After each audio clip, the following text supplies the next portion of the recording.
लोए सो जय रे धमम चित्त करे जिने वंदे आरंते कित्ते से 24 चेव केवली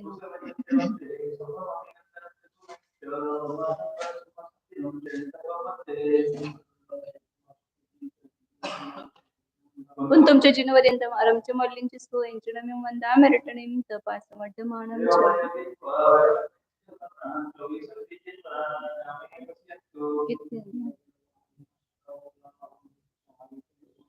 निम्मल रायचे पैसंता सारिम गंभीरा सिद्धा सिद्धि मुदि संतो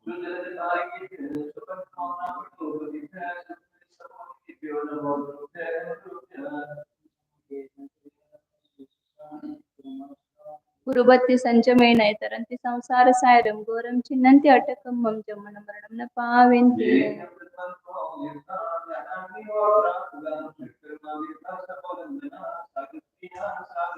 शील प्रावरणा गुण प्रराशक गुरु पांतो नित्यम ज्ञानदर्शन नायका चारित्रार्णो गंभीरा मोक्ष मार्गोपदेशक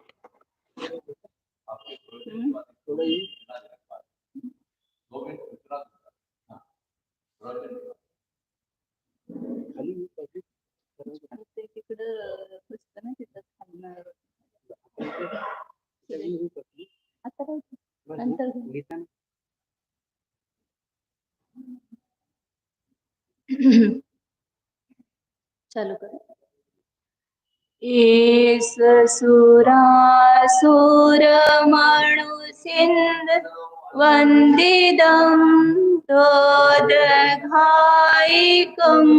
ममलं पनमामि वड्डमानं तीर्थं असकत बस नाही पडेल तेसे पुनतीर्थयरे ससव सिद्धे विशुद्ध सभावे समनेयनाणदंसण चरित तव वीर्यायारे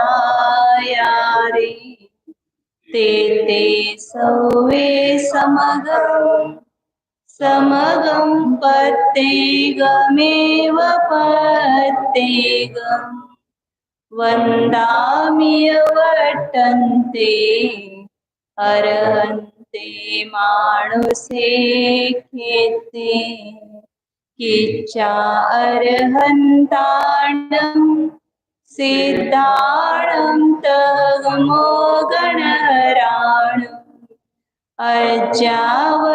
अजावयवगाणं साहोणं चेव सौवेसिं तेसिं विशुद्धदंसण नाणपहाण समं समासेज उपसंपयामि समं जतो निवाण संपत्ति नमस्ते श्री कलिकाल सर्वज्ञ आचार्य कुंद कुंद देव की अध्यात्मूर्ति अमृतचंद्र आचार्य देव की परम पूज्य जयसेन आचार्य देव की एवढा चारित्र चक्रवर्ती समाधि सम्राट आचार्य शांती सागर जी महाराज की एवढा प्रातस्मरणीय गुरुदेव समंत भद्रमुनी महाराज की जय बोला परम पूज्य आचार्य प्रवरेक्षण सुंदर सागर जी महाराज की जय बोला परम पूज्य मम दीक्षा गुरु वात्सल्य सिंधु आचार्य सुरेश सागर जी महाराज की जय बोला अध्यात्म योगी परम पूज्य मुनि वी सागर जी महाराज की जय बोलो परम पूज्य मुनि द्वय की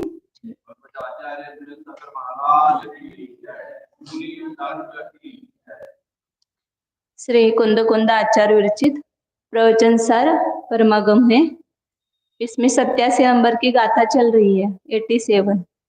ते खाली निसटून पडेल, निसटून पडेल, बसलं नाही बरोबर.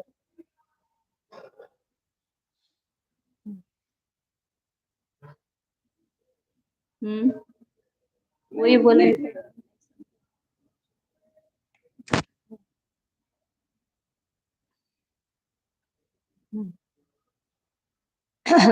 अपने कल गाथा देखी थी कि जैनेन्द्र भगवान ने जो शब्द ब्रह्म बताया है उसमें पदार्थ की व्यवस्था, अर्थ की व्यवस्था किस प्रकार की है, ऐसा प्रश्न करने पर वहां उत्तर दिया कि द्रव्य, गुण और पर्याय, इन तीनों की भी अर्थ संज्ञा है और उनमें जो गुण पर्याय है उन गुण पर्यायों का आत्मा सर्वस्व द्रव्य है, ऐसा उपदेश दिया है। जिनेन्द्र भगवान का ऐसा उपदेश है।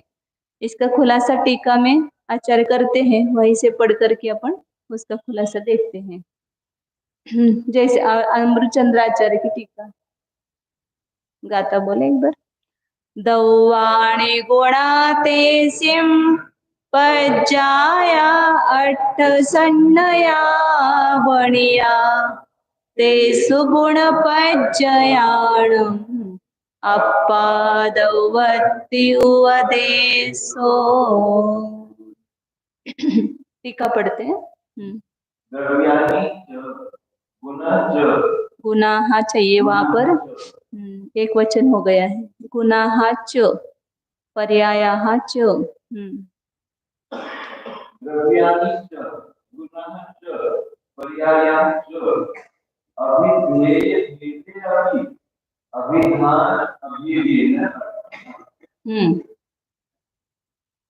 द्रव्य, गुण और पर्याय, ये तीनों में अभिधेय भेद. अभिधेय शब्द का अर्थ होता है वाच्य.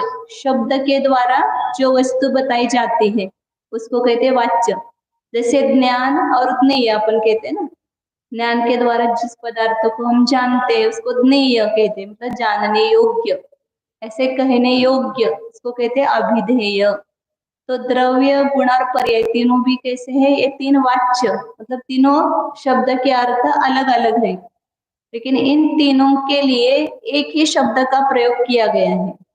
अभिधान, अभिधेय, अभिधेन, अभेदेन. शब्द में अभेद है. क्या शब्द है? अर्थ. मतलब अर्थ का तीन अर्थ के, अर्थ के तीन अर्थ के, द्रव्य, गुण और पर्याय. अर्थ शब्द एक ही है, लेकिन एक ही शब्द के द्वारा तीन वाच्य अलग अलग हो गए. जैसे अपन कहते हैं ना, जैसे गो शब्द एक ही है, लेकिन गो शब्द का एक गाय अर्थ भी करते हैं, वाणी अर्थ भी करते हैं, पृथ्वी अर्थ भी करते हैं. तो ऐसे शब्द एक होते हुए भी उसके अनेक अर्थ होते हैं. इसी प्रकार यहाँ अर्थ शब्द एक है, लेकिन उस एक ही अर्थ शब्द के द्वारा द्रव्य भी कहा जाता है, गुण भी कहे जाते हैं और पर्याय भी कहे जाते हैं. तो तीन वाच्य हो गए. एक अर्थ शब्द के तीन वाच्य, मतलब अर्थ हो गए उसके. उसका खुलासा करते हैं आगे.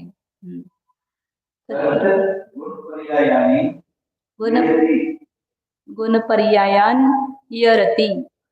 गुण पर्यायान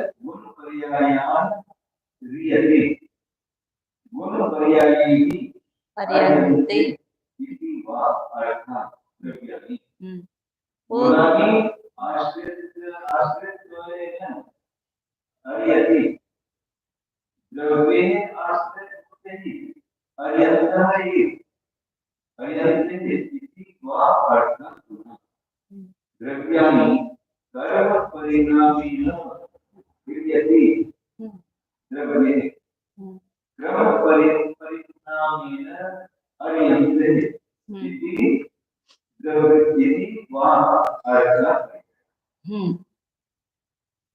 अर्थ शब्द जो है वो रु धातु से बना है. रु धातु तृतीय गण की है.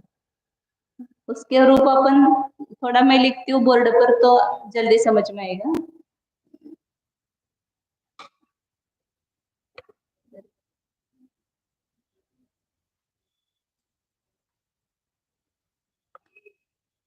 धातु कौन सा है? रु. इसको बोलते हैं, आप री बोलते हैं उसको।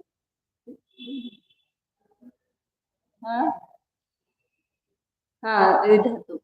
तो उसके वर्तमान काल में जो रूप चलेंगे तो कैसे चलेंगे? रू को ईर आदेश होता है, ईर आदेश होता है उसको। हाँ, तो इसलिए यरति अलग चलते हैं रूपे। यरति, यरतः, यरताम।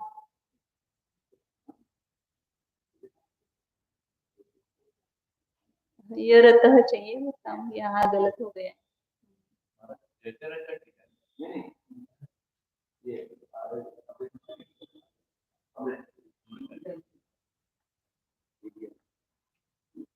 यरति या न का लोप हो जाता है।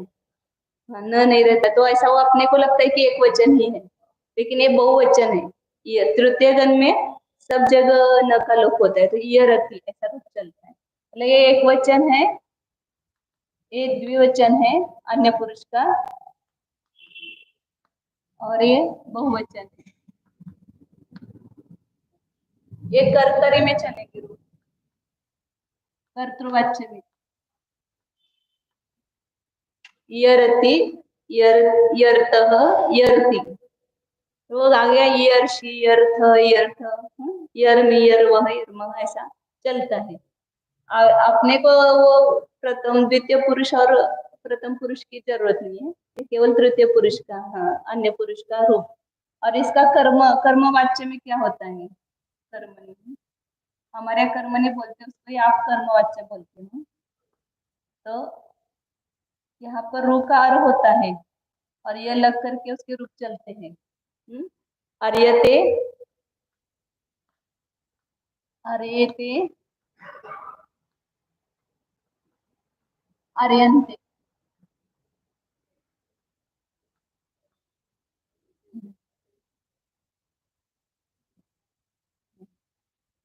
ये कर्मणि में चलते हैं, कर्तृवाच्य, और ये कर्तरी।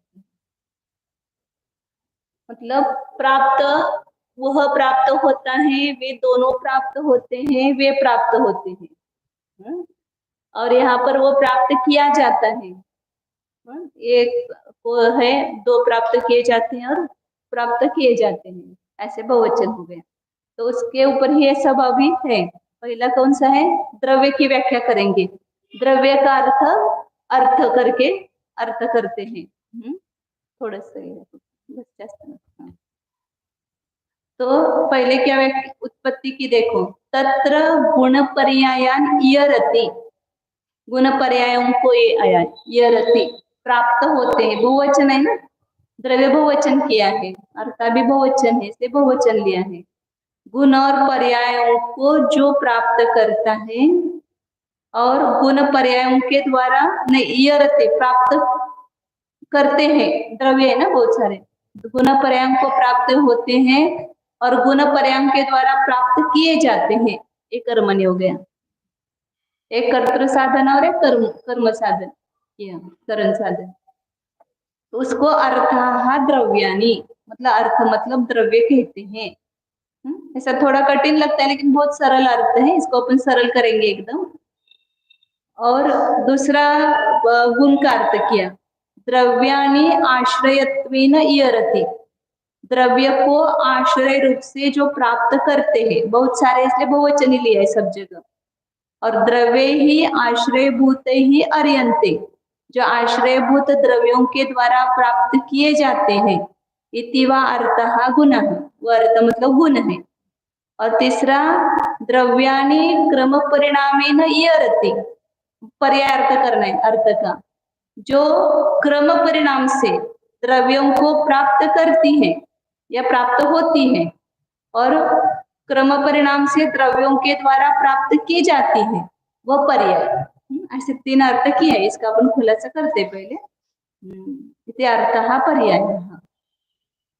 तो पहला अपन ने पहले भी व्याख्या पढ़ी हुई है, द्रव्य मतलब अन्वय, गुण मतलब अन्वय के विशेषण, और पर्याय मतलब अन्वय के व्यतिरिक्त, मतलब भेद।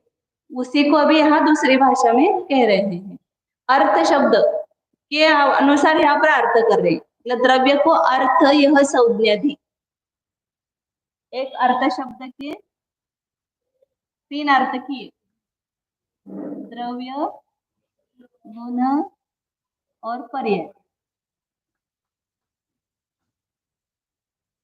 तो ये 3 एक ही अर्थ के और 3 अर्थ किए। तो अभी पहले द्रव्य अर्थ शब्द का द्रव्य अर्थ किया। कैसे अर्थ किया? तो द्रव्य किसको प्राप्त होता है? हर समय। द्रव्य कहाँ पर है?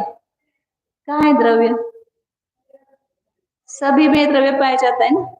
जो भी दिखाई दे रही अवस्था है वो किसकी है? द्रव्य की। एक अपनी अवस्था दिखाई दे रही है, ये शरीर की अवस्था दिखाई दे रही है, किसकी है? द्रव्य की।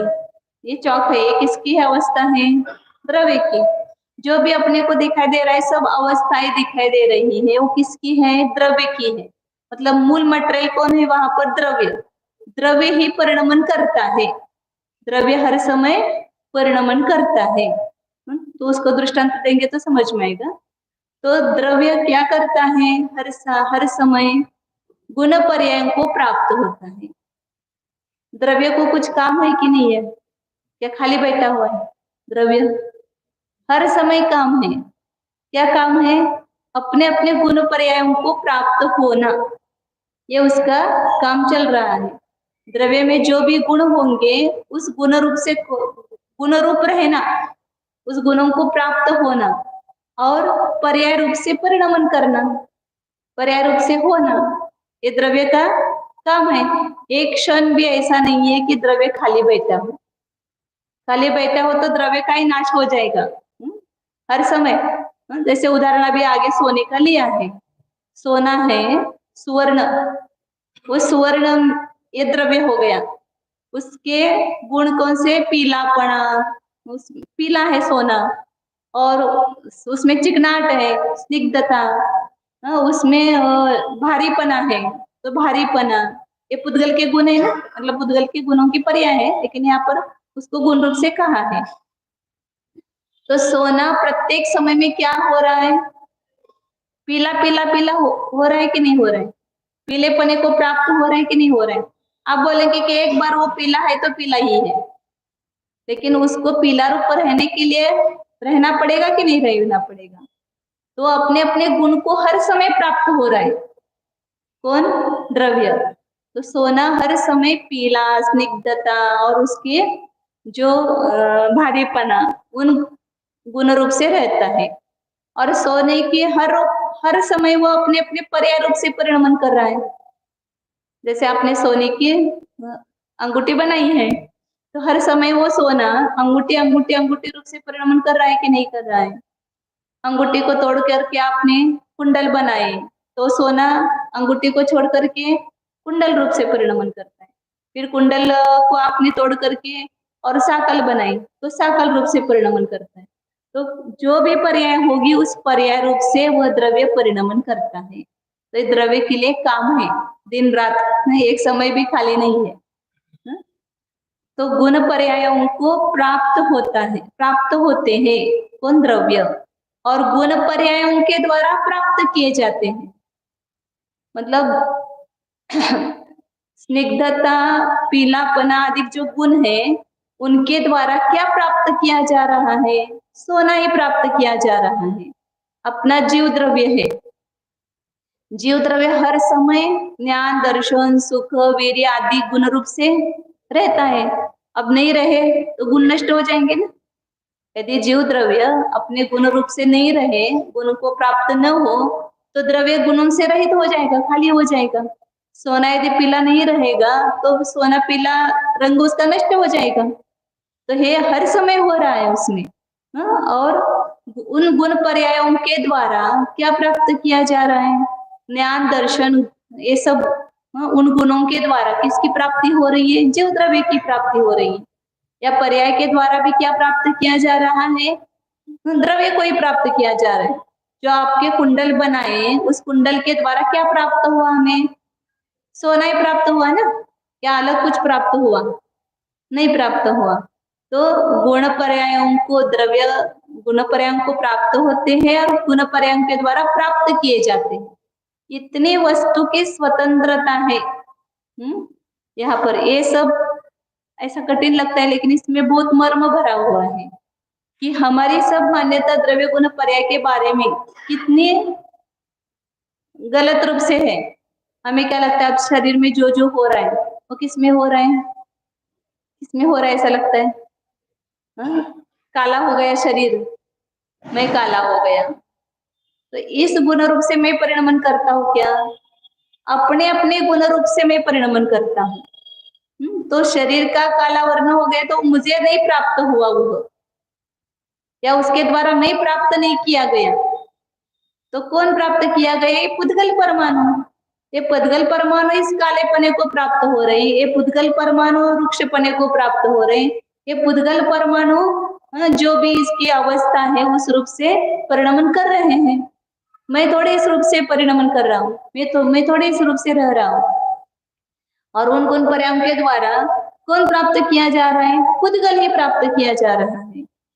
मतलब एक द्रव्य के गुण पर्याय, एक द्रव्य दूसरे द्रव्य के गुण पर्याय रूप से गुण पर्याय को प्राप्त नहीं होता है, और दूसरे गुण के पर्याय गुण और पर्यायों के द्वारा दूसरा द्रव्य प्राप्त नहीं किया जाता है। कितनी वस्तु की स्वतंत्र, अपने लिए कितना निश्चिंत और निर्भर हो जाएंगे हम यदि द्रव्य गुण पर्याय को वास्तविक रूप से देखने लगेंगे। मेरा जो शुद्ध चैतन्य जीव द्रव्य है वो मेरे ही गुण रूप से गुणों को प्राप्त हो रहा है, वो मेरे ही पर्याय को प्राप्त हो रहा है, वो अन्य किसी को प्राप्त नहीं हो रहा है। शरीर के अवस्थाओं को भी प्राप्त नहीं कर रहा है और शरीर के गुणों को भी प्राप्त नहीं कर रहा है, या शरीर के गुण पर्यायों के द्वारा मैं प्राप्त नहीं किया जा रहा है। स्वतंत्र है, प्रत्येक द्रव्य स्वतंत्र है, प्रत्येक द्रव्य अपने अपने गुण और पर्याय रूप से प्राप्त होते हैं। बेटे को फेल हो गया परीक्षा में, आप फेल हो गए कि नहीं? माँ को ऐसा लगता है कि बेटा फेल हो गया तो मैं ही फेल हो गया। बेटे को कुछ बीमारी हो गई तो मैं ही बीमार हो गया। उसका द्रव्य, उसके गुण पर्याय कितने स्वतंत्र है। मेरा द्रव्य, मेरे गुण पर्याय कितने स्वतंत्र है। एक द्रव्य दूसरे द्रव्यों का कुछ भी संबंध नहीं है, लेकिन हमारा इतना भ्रम की पट्टी लगी हुई है इस आंखों में। हम सब कैसे देख रहे हैं, सब मिला करके मिक्सिंग करके सब देख रहे हैं। शरीर के साथ एक तो मिक्सिंग, और बाकी शरीर से भी भिन्न स्त्री पुत्र मित्र आदि, घर पैसा हीरा जवाहरात, इन सब के साथ अभी देख रहे। वो सब द्रव्य अलग अलग है, उनकी गुण पर्याय सबकी प्रत्येक की अलग अलग है। उनकी गुण पर्याय मुझे नहीं प्राप्त हो रहे। आप धन मेरा है करके मोह कर रहे हैं। उस धन के द्रव्य गुण पर्याय रूप से आप परिणमित हो रहे क्या? आप थोड़ा सा धन रूप हो गए, सोने रूप, चांदी रूप, रत्न रूप, तो कितना उसके प्रति आसक्ति है कि मेरा धन है, मेरी सोना है, मेरा चांदी है, तो ये मेरा घर है। तो आप घर रूप हुए क्या? घर के गुण रूप से, घर के पर्याय रूप से। घर को जो पेंट लगाए वो आपको लग गया क्या? तो ये द्रव्य गुण पर्याय को जानना मतलब संपूर्ण वस्तु स्वरूप को जानना है। ये यदि हमारे ख्याल में आ जाए कि द्रव्य क्या चीज है, गुण क्या चीज है, पर्याय क्या चीज है, और इस द्रव्य गुण पर्याय के बाहर वस्तु नहीं है, मेरी वस्तु मुझे ढूंढना है, तो मेरे द्रव्य गुण पर्याय में ही मुझे ढूंढना पड़ेगा। मैं कौन हूँ, अपना परिचय किसके द्वारा होगा? इस बाहर के शरीर के द्वारा या अपने नाते गोते के द्वारा, रिश्ते के द्वारा अपना परिचय नहीं प्राप्त होता है। मैं किसी की लड़की नहीं, मैं किसी की बहन नहीं, मैं किसी की पत्नी नहीं, मैं किसी को कुछ नहीं। मैं तो एक जीव द्रव्य, मैं अपने ज्ञान दर्शन गुण रूप से परिणमन कर रही हूँ और मैं अपने पर्याय रूप से ही परिणमन कर रही हूँ। इसके अलावा मेरा कोई भी परिचय नहीं, सब झूठा परिचय। जितना भी परिचय वो सब झूठा परिचय है। ये द्रव्य गुण पर्याय, ये अर्थव्यवस्था आचार्य अपने को बता रहे हैं। प्रत्येक द्रव्य अपने अपने गुण पर्याय को प्राप्त